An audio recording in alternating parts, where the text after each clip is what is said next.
Mieux vaut manger de la merde et être zen que manger parfaitement et être stressé. Alors, aujourd'hui, quand on dit d'être en bonne santé, on te dit de faire du sport, de faire attention à ton alimentation, de bien dormir, plein de choses comme ça, mais on ne dit pas une des bases qui est vraiment fondamentale, qui est réduire son stress et avoir le moins de stress possible. Tout simplement déjà, les trois choses que je viens de te dire, le sport, l'alimentation et le sommeil, c'est quelque chose qui réduit ton stress. Alors, quand tu dis ça, tu dis ok, peut-être que du coup, agir directement sur le stress serait une bonne idée pour être en bonne santé, et c'est une bonne idée. Pourquoi on parle pas du stress alors que c'est un pilier? J'en sais absolument rien, mais je vais t'expliquer aujourd'hui toutes les raisons qui font que le stress, faut que tu le dégages, faut que tu le dégages le plus possible pour être en bonne santé et que tu cherches pas forcément à avoir une diète parfaite, calculée au milligramme près, pour performer mieux à la salle. Parce que là, je te parle du stress pour être en bonne santé, mais même si tu t'en fous de la santé, que tu t'intéresses qu'à tes performances sportives, bon, en fait, évidemment, les performances sportives sont reliées à la santé. En tout cas, sur le long terme, si tu veux avoir de bonnes performances sportives tout au long de ta vie, va falloir que tu sois en bonne santé. Et du coup, là, tu vois bien que le stress, pour avoir des performances sportives tout au long de sa vie, ça marche pas. Du coup, voilà, dans tous les cas, le stress, faut l'enlever. Alors, le stress, qu'est-ce que ça fait? En fait, quand tu stresses, en fait, déjà, j'ai envie de faire la distinction entre le stress, le bon stress et le mauvais stress que tu connais peut-être. Bon, on va dire que le bon stress, c'est le stress qui est un réflexe physiologique quand t'es dans la mer. C'est-à-dire que à la préhistoire, quand il y avait un tigre à dents de sable qui s'approchait de toi, bah t'avais une poussée de stress d'un coup, une poussée de cortisol dans le corps. On va parler du cortisol juste après. Mais on va dire que le cortisol, c'est l'hormone du stress. Donc t'as une bombe de cortisol d'un coup dans le corps, et là, hop, il y a ton système nerveux qui se bouge d'un coup. T'as tes groupes musculaires qui se contractent d'un coup, et là, boum, tu fonces. Donc ça, c'est le bon stress, c'est le stress normal. Aujourd'hui, t'as plus des tigres à dents de sable qui viennent te sauter à la gueule, mais ça peut arriver, par exemple, avant une répétition max au développé couché, ou avant un oral de fin d'année. Voilà, t'as une sorte de bon stress qu'il faut maîtriser, mais qui est purement physiologique et qui est normal. Et pas mauvais pour le corps. Dans une certaine mesure, faut pas non plus que des tigres à dents de sable t'attaquent toute la journée. Là, ça va être compliqué. Parce que justement, le mauvais stress, en fait, c'est le stress que tu as tout le temps, qui est une situation qui est prolongée, qui est une situation qui arrive, par exemple, quotidiennement. Donc on va en reparler de ce genre de situation qu'il va falloir enlever. Alors en fait, le cortisol, du coup, voilà, c'est quelque chose qu'on a besoin en petite quantité, mais pas en grosse quantité. Et voilà, en petite quantité, c'est un peu comme le sel, tu vois. Le sel, c'est très bien, voilà, faut un peu de sel dans le corps. Mais on manque rarement de sel en fait, hein. C'est pareil, on manque rarement de cortisol. Donc cherche pas à avoir un peu de stress. Cherche pas à te stresser un peu pour avoir un peu de cortisol. Non, le cortisol, faut vraiment chercher à le dégager le plus possible. Voilà, à peu près comme le sel. C'est-à-dire que le sel, par exemple, pour avoir assez de sel, faut juste pas rajouter de sel dans ses plats, quoi. Sauf un petit peu peut-être. Mais voilà. Alors, qu'est-ce que ça fait tout ça? Qu'est-ce que ça fait le stress concrètement sur ton corps? Alors, ça fait plein de choses qui sont vraiment pas cool, le cortisol. Ça baisse la qualité de ta récupération musculaire. Donc, un premier point qui fait pas très plaisir, en sachant que quand on est naturel, la récupération musculaire, déjà, elle est pas forcément ouf. Ça favorise le stockage de la masse graisseuse, ça favorise le gras, quoi. Alors pareil, quand on est naturel, c'est pas facile déjà.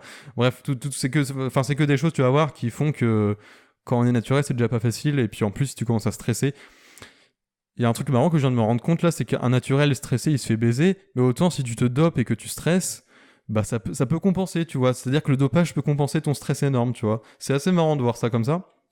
Alors je t'encourage encore une fois pas à te doper. Au lieu de chercher à te doper, peut-être réduis ton stress, voilà. Ensuite, ça diminue la production de testostérone.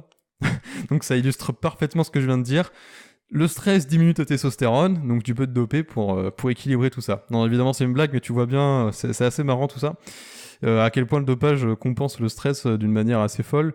Ça, par contre, ça n'a rien à voir avec le dopage, mais être stressé, ça favorise les envies compulsives de grignotage. Tu vois bien que les gens stressés, qui sont un peu frustrés, etc., ils ont envie de sauter sur la bouffe pour compenser le stress, etc., pour avoir le contraire de l'hormone du stress que j'ai oublié, mais c'est quelque chose comme l'endorphine ou quelque chose comme ça, l'hormone du plaisir.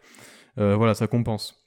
Et du coup, il faut éviter d'avoir du cortisol pour éviter de péter des câbles comme ça en grignotant. Bon, après, il y a plein de choses pour éviter de grignoter, hein. Bref, c'est pas le sujet. Ça a un impact du coup négatif sur la croissance musculaire. Même en plus du fait que tu récupères moins bien, tu vas moins prendre aussi parce que ton corps il est pas content. On va pas commencer à rentrer dans des explications scientifiques. Et pour finir, ça augmente ton glucose sanguin. Donc ce qui peut t'amener à une hyperglycémie. Ce qui n'est pas recommandable. On va pas rentrer aujourd'hui dans le sujet de l'hyperglycémie, mais c'est pas quelque chose que je te recommande à avoir aussi. Donc voilà, au final, ça fait qu'il y a plein d'études qui le montrent. Les gens qui sont stressés toute leur vie vivent moins longtemps. Les gens qui sont... Enfin, toute leur vie. Plus tu stresses, plus ton espérance de vie baisse. Voilà, donc ça pique un peu quand tu le sais. Et quand tu prends conscience de ça, tu te dis ok, bon, bah, je vais essayer d'arranger ça. Alors, les solutions pour ça, alors la meilleure solution que je peux te dire, qui est un peu, qui peut être plus ou moins extrême, enfin, mais qui est la solution, comment dire, qui prend le problème à la source, c'est de mettre en place une vie sur mesure. C'est-à-dire tout ce qui va pas, tout ce qui te stresse dans ta vie, tu le dégages petit à petit et tu le remplaces par des choses qui te stressent pas, quoi, tout simplement. Alors ça peut être plein de choses, ça peut être, il y a un cas qu'on vit tous, enfin que pas mal de gens vivent, c'est les transports en commun. Ça marche aussi quand t'es en voiture, parce que quand t'es en voiture, tu peux stresser, enfin dans le sens où tu t'énerves sur des gens, des fois, ou les gens s'énervent sur toi, et dans les transports en commun, bon bah écoute, je vais pas te faire un dessin, hein, c'est bondé, c'est rempli, ça pue, les gens sont... Enfin, t'es collé aux gens, etc. des fois, donc il y a les trains qui sont en retard, bref, c'est une horreur, même rien que d'en reparler, je me sens vraiment pas bien du tout. Bref, les transports en commun, c'est un truc que, voilà, personnellement, je vais essayer de faire sans, à partir de là. C'est pareil pour, imaginons, t'es dans le salariat, on va dire que le salariat, ça peut t'amener à du stress, tout comme l'entrepreneuriat. Là, on va pas se mentir, j'ai pas de préférence entre le salariat et l'entrepreneuriat. Les deux peuvent avoir des trucs stressants. Mais toujours est-il que dans chacun des cas, que tu sois salarié ou entrepreneur, il y a des manières de les baisser. Donc c'est-à-dire que si tu es salarié, tu peux être salarié, avoir un patron très bien, mais tu peux aussi être salarié, avoir un patron qui est ultra stressant et qui te harcèle, par exemple, je sais pas, ou des relations au travail qui te stressent. Tu peux avoir n'importe où dans ta vie, que ce soit dans ta vie amoureuse, ta vie sociale, ta vie professionnelle, tu peux avoir des relations qui te stressent. Oui, même dans ta vie amoureuse, si t'es pas à l'aise avec ta ou ton compagnon ou ta compagne, ça va pas marcher, ça va faire du stress. Donc toutes les relations stressantes, tu essaies de les minimiser au minimum, les personnes qui te stressent, tu essaies de les voir un minimum. Bon, c'est plus facile à dire qu'à faire, évidemment. On vit pas dans un monde où tu dis à la personne, ouais, tu me stresses, tu dégages, évidemment, je sais. Mais voilà, pensez-y à ça. Et évidemment, le travail en lui-même, si c'est un travail qui te stresse énormément, ça va être compliqué. Alors, maintenant, quand tu sais tout ça, tu te dis, mais ouais, du coup, être chef d'entreprise, c'est aussi stressant. Et bon, du coup, on peut plus être chef d'entreprise et on peut plus rien faire. Parce que le stress, c'est quelque chose de normal quand tu prends des choses, quand t'entreprends des choses, le stress va arriver, surtout quand t'es entrepreneur et que tu te mets un peu dans la merde.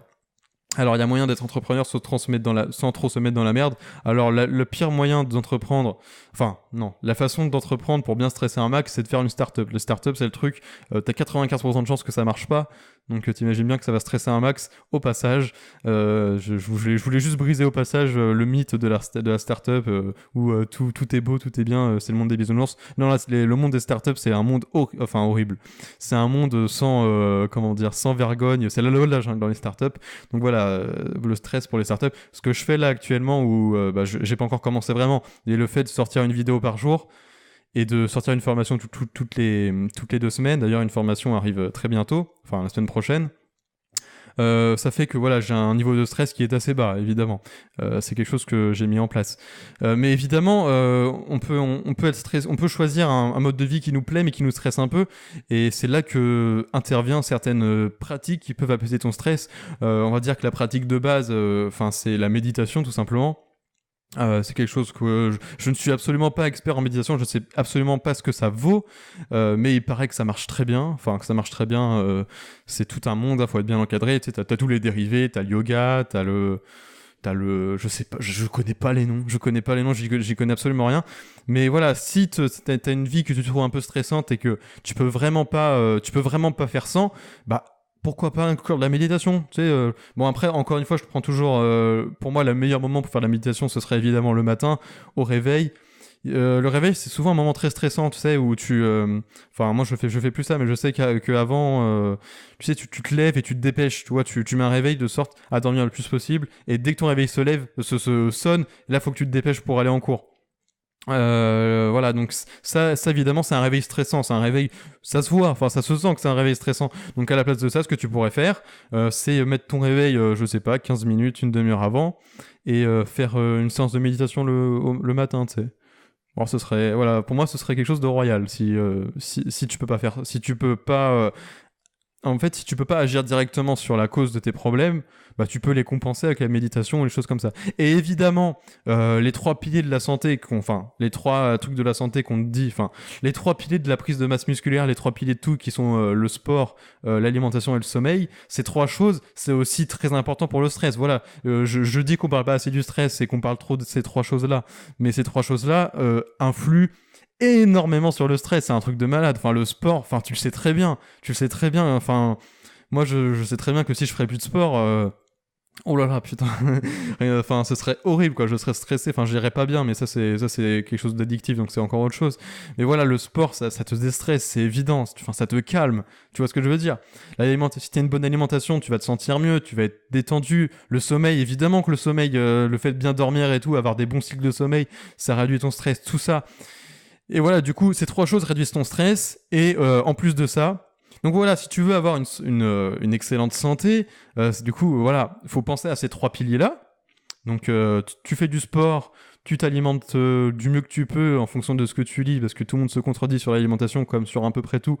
Ouais, tu fais ta sauce comme tu veux, t'es vegan, t'es pesco-végétarien, tu manges que de la viande. Je te déconseille de manger que de la viande, évidemment. Enfin bref, tu es... Bon, ok, bon, on arrête de parler, on arrête de dire de la merde. Tu manges bien, parce que bon, au final, manger bien, c'est pas si compliqué que ça. Tu dors bien avec des cycles de sommeil réguliers. Tu fais pas le mec qui dort 5 heures toute la semaine du lundi au vendredi et qui fait 2 grasses fêtes le week-end. Ça marche pas au passage. Voilà, tu dors bien. Et en plus de ça, tu mets en place un mode de vie où le stress est le moins présent possible, où tu fais de la méditation. Voilà, ça c'est au choix. Ou tu peux aussi faire les deux. Imagine, ouais, tu fais tout ça, t'as un mode de vie tranquillou et tu fais la méditation, bah là mec, tu planes, hein, là t'es bien, t'as pas besoin de fumer je sais pas quelle substance, là t'es bien. Bon, évidemment, là je te parle d'un truc utopique, évidemment, personne n'a enfin, très rares sont les personnes qui ont un mode de vie où le stress n'est absolument pas présent. C'est pour ça qu'encore une fois, la méditation, c'est très bien. Bref, tu auras compris, le stress, c'est quelque chose qu'on parle vraiment pas assez. C'est comme le podcast d'hier. J'aime bien parler des choses desquelles qu'on... Ouh là là, ça c'est pas français du tout. J'aime bien parler des choses qu'on parle pas assez. Et voilà, le stress, c'était une des choses qu'il faut en parler. Et voilà, agis dessus, s'il te plaît. Et voilà, ça va t'aider, je pense, que ce soit pour prendre de la masse, pour sécher, pour avoir un corps de bâtard, et aussi pour vivre plus longtemps et être en bonne santé. Donc voilà, le stress, on y pense, et puis voilà, je pense qu'on a fait le tour. Donc je te souhaite une bonne journée, et je te dis à demain pour un nouveau podcast. Salut à toi!